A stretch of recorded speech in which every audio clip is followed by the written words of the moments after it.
Bismillahirrahmanirrahim. Assalamualaikum warahmatullahi wabarakatuh. Jadi alhamdulillah kita dapat sama-sama bertemu. Kali ini kita berada pada minggu yang ketiga. Minggu yang ketiga dan kita berada pada topik yang kedua.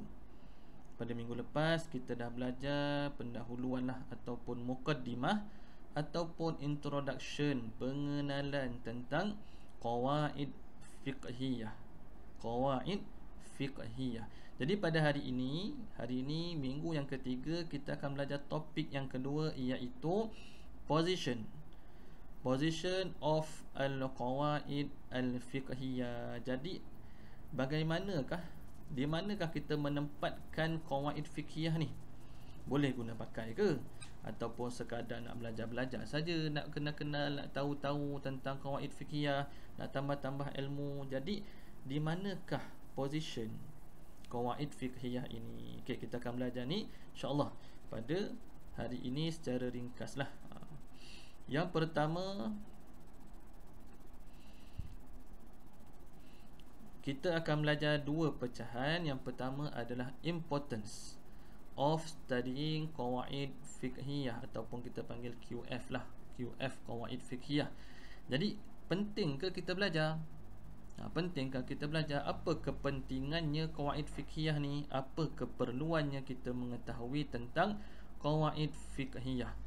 Yang kedua, kita akan belajar juga roles and position of QF, qawaid fiqhiyah, in the istidlal and ifta. Jadi apakah fungsi, apakah position, apakah peranan qawaid fiqhiyah ini dalam kita mengeluarkan dalil-dalil, kita beristidlal, dalam kita mengeluarkan hujah-hujah kita, dan dalam kita memberi fatwa ke atas sesuatu perkara.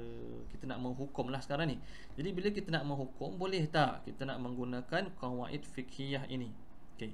Jadi kita lihat yang pertama, 2.1, importance of studying qawaid fiqhiyah. Penting ke nak belajar qawaid fiqhiyah? Okey. Jadi Muslims jurists all agree that the knowledge of qawaid fiqhiyah is an importance requisite for properly understanding the syariah. Jadi ahli-ahli fuqaha ataupun ahli fiqh ini yang berada dalam bidang fiqh bersetuju bahawa pengetahuan, kita mengetahui qawaid fiqhiyah ini adalah sesuatu keperluan yang penting, importance. Jadi kita tanya tadi kan, penting ke tak penting? Jawapan dia penting. Pentinglah. Lebih-lebih lagi bagi orang yang berada dalam bidang syariah, yang belajar dalam bidang syariah, yang belajar fiqh. Jadi penting. Keperluan yang penting untuk kita betul-betul memahami tentang ilmu syariah. Jadi kalau dia masuk dalam bidang syariah tapi tak tahu pun qawaid fiqhiyah, tak pernah belajar pun qawaid fiqhiyah, maka dia tertinggal lah. Dia tertinggal satu ilmu. Okay. These maxims are important and of tremendous benefit in jurisprudence. Okay, jadi qawaid fiqhiyah ini, kaedah-kaedah ini adalah penting dan sesuatu benefit, keperluan yang sangat-sangat penting dalam perundangan. Perundangan, kalau orang yang tahu tentang qawaid fiqhiyah ni, dia ada ilmu tentang qawaid fiqhiyah, maka dia ada benefit, ada manfaat kat situ, berbanding orang yang tak tahu. The rank and eminence of a jurist are proportional to his mastery of them. Okay. Jadi kalau kita nak lihat orang-orang yang ahli fiqh ini, yang berada dalam bidang fiqh, dalam bidang syariah, dia ada rank dia. Dia ada rank, ataupun mungkin dia punya, kita kata antara seorang dengan seorang yang lain, dia punya kehebatan, dia punya kebesaran, ranking dia, tingkatan-tingkatan dia. Lagi dia memahami dan mengetahui tentang qawaid fiqhiyah, bermaksud dia ada kelebihan dekat situ berbanding orang yang tidak tahu. Okay. Knowledge of them highlights the splendor of fiqh and clarifies and reveals the methodology of fatwa. Okay, ni kalam Al-Qarafi. Jadi katanya di sini, adalah apabila kita mengetahui tentang qawaid fiqhiyah ini, maka dapat kita mengetahui kehebatan dan kemegahan qawaid fiqhiyah ini, dan dapat kita menjelaskan kaedah-kaedah ataupun metodologi fatwa kefatwaan.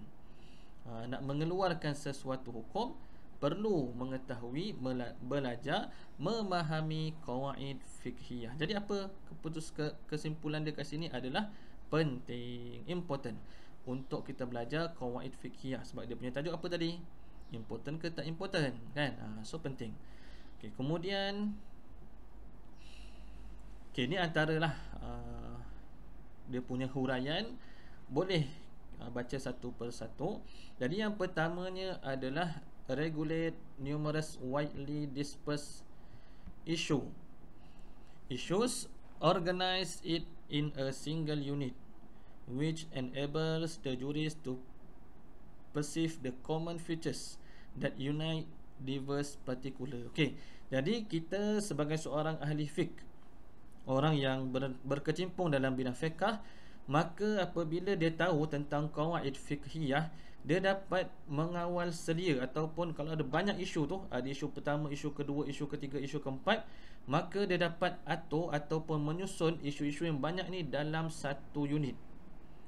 Dia dapat menggabungkan lah.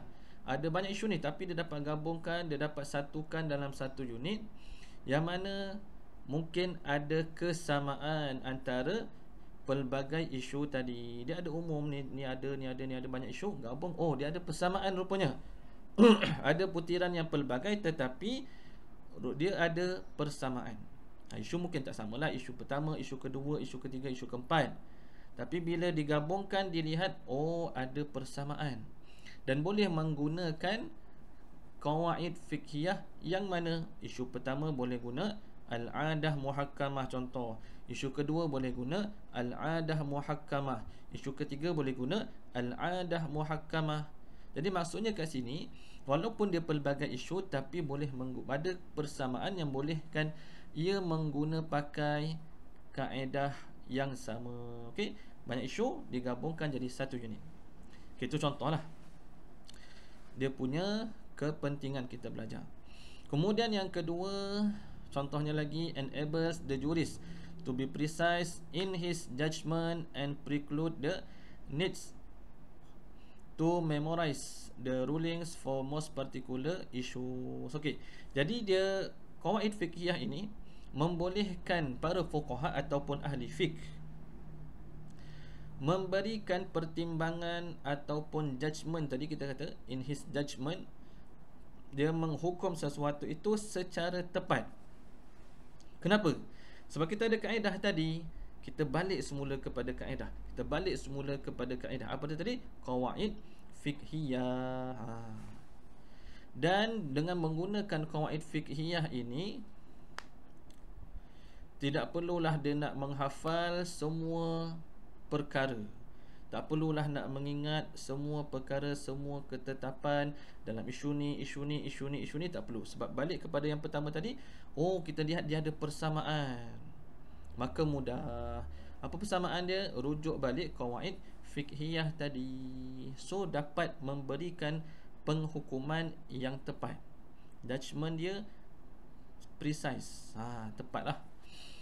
Tidaklah judgement isu pertama dia judge entah ke mana dia guna, yang kedua dia judge salah pula, yang ketiga lain-lain, padahal ada poin yang sama, ada persamaan dalam isu-isu tu, tapi dia tidak konsisten, ya. So qawaid fiqhiyah boleh membantu dalam judgement. Okey, kemudian studying them provides a person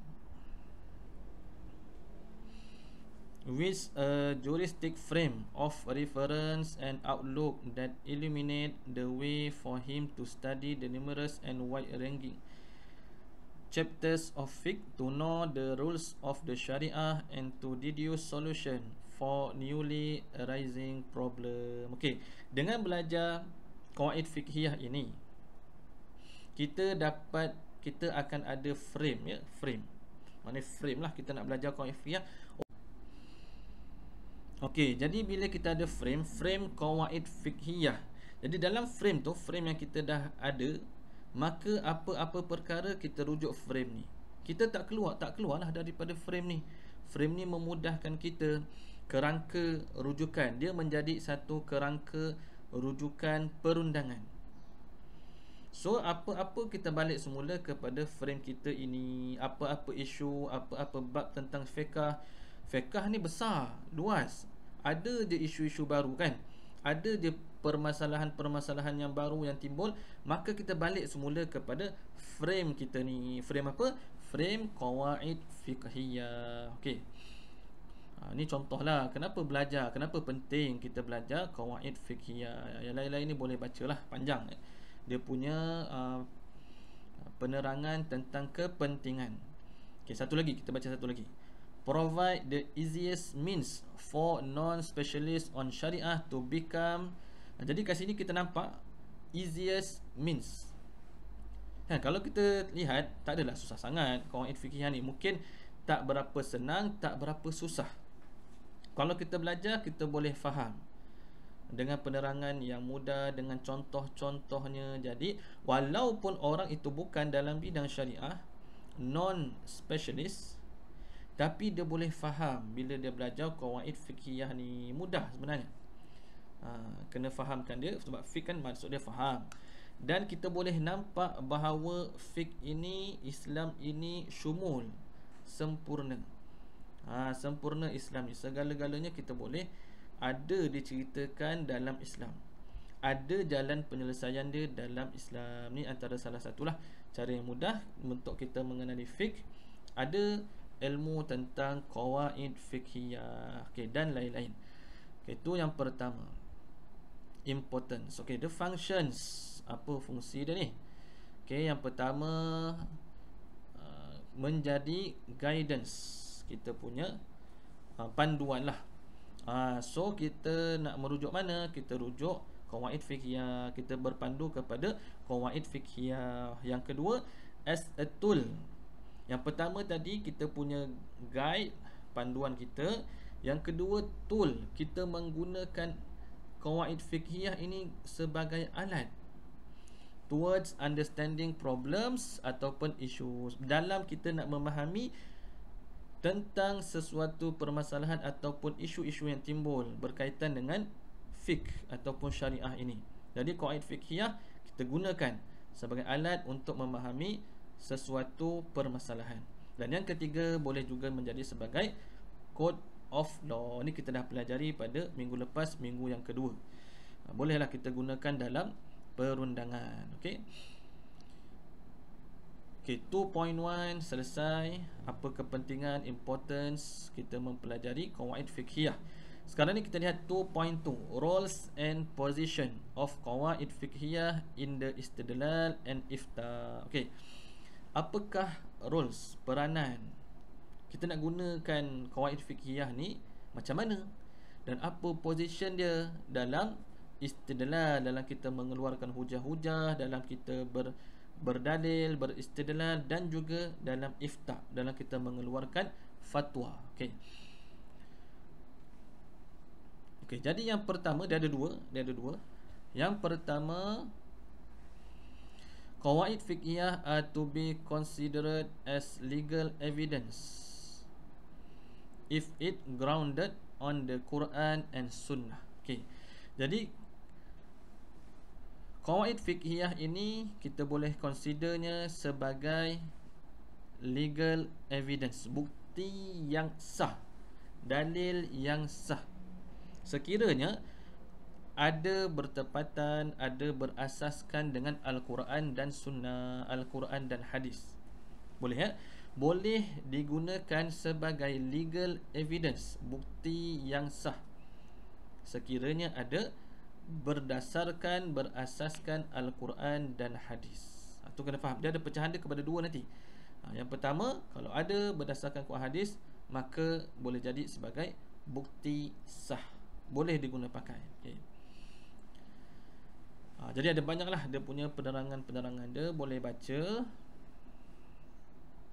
Sebagai contoh kat sini, Sebab kita ada pelbagai qawaid fiqhiyah kan, yang kubra ada 5. Ada yang kubra ada 5. So kalau qawaid fiqhiyah ni bertepatan, ada asas dia, ada dasar dia dalam Quran hadis, sah, boleh guna pakai legal, ya. Okay, contohlah Al-Imam Al-Qarafi said, kat bawah sekali tu, bawah sekali. Yang kat sini, the decision of the justice is to be repealed if it contradicts with any universal maxim that is accepted to all without any controversy therein. Jadi keputusan hakim, decision, keputusan, boleh dimansuhkan, boleh repeal, boleh kita kata kita nak bantah lah. Sekiranya dia bercanggah, bercanggah dengan apa yang kita pelajari daripada qawaid fiqhiyah ini. Yang kita pelajari daripada qawaid fiqhiyah ni, sebab qawaid fiqhiyah ini diterima pakai oleh semua. Diterima pakai. Jadi bila semua dah terima pakai, memang kita kata boleh guna qawaid fiqhiyah ini. Tiba-tiba ada percanggahan pula, so bolehlah kalau kita nak membantah keputusan hakim tadi. Tapi kena faham, ini termasuk di bawah sekiranya ia berasaskan Al-Quran dan hadis, ya. Mesti ada, mesti ada dia punya Quran dan hadis tadi. Okey, kemudian contoh lain, Al-Imam An-Nawawi, ini pun boleh bacalah. Imam An-Nawawi juga ada mengguna pakai kaedah al-aslu baqa ma kana ala ma kana. Dia punya prinsip asal, al-aslu tu asal lah, adalah sesuatu kekal seperti mana asalnya.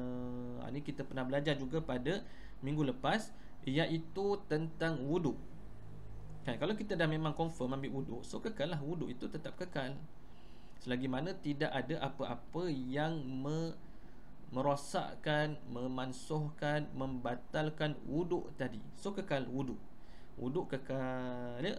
Tu maksud dia. Kat sini kita tengok ada diguna pakai oleh Al-Imam An-Nawawi. Contohnya lah, contoh. Okay, boleh baca dia punya penerangan. Okay, kemudian yang kedua, yang pertama tadi qawaid fiqhiyah yang ada asas berdasarkan Quran dan Sunnah. Yang kedua, qawaid fiqhiyah would be considered such strong and effective evidence if not grounded by Quran and Sunnah. Okay, kalaulah qawaid fiqhiyah tu memang ada dah, tapi dia tidak ada berdasarkan ataupun berasaskan Al-Quran dan Sunnah, so nak buat macam mana? Ya, kalau tadi ada kaitan, ada asas dia Quran Sunnah, kita jadi legal evidence.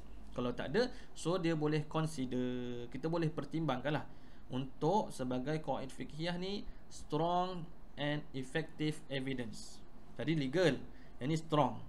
Boleh kita pertimbangkan untuk mengguna pakai qawaid fiqhiyah ni sebagai bukti yang kuat. Okey, bukti yang kuat sekiranya tidak ada asas dan dasar daripada Al-Quran dan As-Sunnah. Jadi itu beza dia. Boleh nampak je beza dia. Yang pertama, kalau ada asas, ada dasar Quran Sunnah, legal evidence.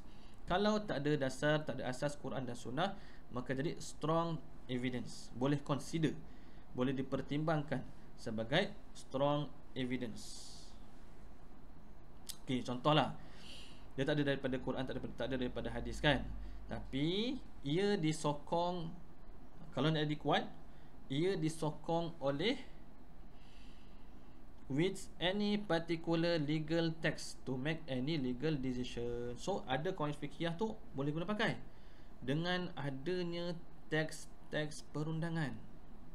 Teks-teks perundangan ni bertepatan pula dengan qawaid fiqhiyah tadi. Cantik. Boleh kita gunakan sebagai strong evidence, ya. Itu contohlah. Some scholars in view that it would not be valid to rely on this maxim as judicial evidence solely. Maknanya tak bolehlah kita gunakan qawaid fiqhiyah saja-saja. So kena ada dia punya backup, kena ada dia punya sokongan, supported tadi kan. Contoh macam teks perundangan tadi, maka boleh pakai qawaid fiqhiyah tadi. So dia strong lah juga sebenarnya. Okay, wallahu a'lam. Selesai kita